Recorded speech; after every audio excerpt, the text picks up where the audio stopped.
اغلاس وایم ملګرو نننۍ ویډیو کې داسې یو شی درته معرفي کوم چې هغه تاسو صرف په خوړلو سره ستاسو ټول مشکلات حل شي. نو له دې سره به ستاسو دومره طاقت اضافه شي چې تاسو خپله به هم حیران شئ.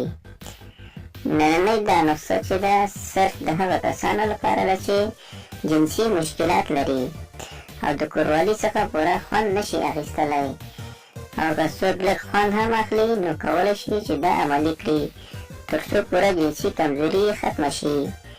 او چې هر څوک غواړي چې په کوروالي کولو کې لږ وخت تېر کړي او مزې ترې واخلي نو دا د هغې لپاره بهترینه نسخه ده، ځکه یو خو ښایسته خوشګواره خوند او هم لري له ځان سره او ستاسو مزاج هم سکس کولو ته ښه برابر کوي. دوستانو مخکې له دې چې ویډیو شروع کړو نو هیله کوم چې زموږ ویډیوګانې درسره لایک کوئ تر څو موږ لا ښایسته ویډیوګانې درته په راتلونکو کې جوړې کړو. د نسخې د استعمال طریقه په ویډیو کې شته، نو هغه هم د مسواکو څخه دوا جوړول دي.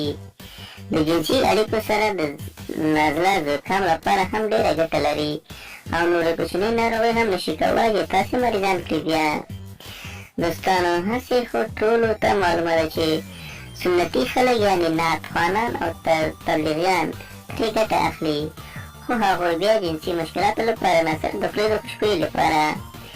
څېړنې ښودلې ده چې د دې استعمال جنسي خواهشات بېحده ډېروي، تر حتی بیا به یې یوې ښځې پر ځای دوه غواړئ، ځکه یو به ستاسو کار نشي پوره کولی.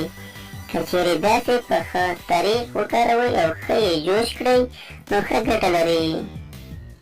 دوستانو د تیارولو طریقه یې دا کوم نرم مسواک چې بازار کې پیدا کېږي هغه به واخلئ او د شپې به یې په یو ګیلاس اوبو کې کېږدئ. سهار یې بیا د اوبو څخه واخلئ او لږې شیدو کې یې جوش کړئ تر څو ښه پکې اوبه یا نرم شي.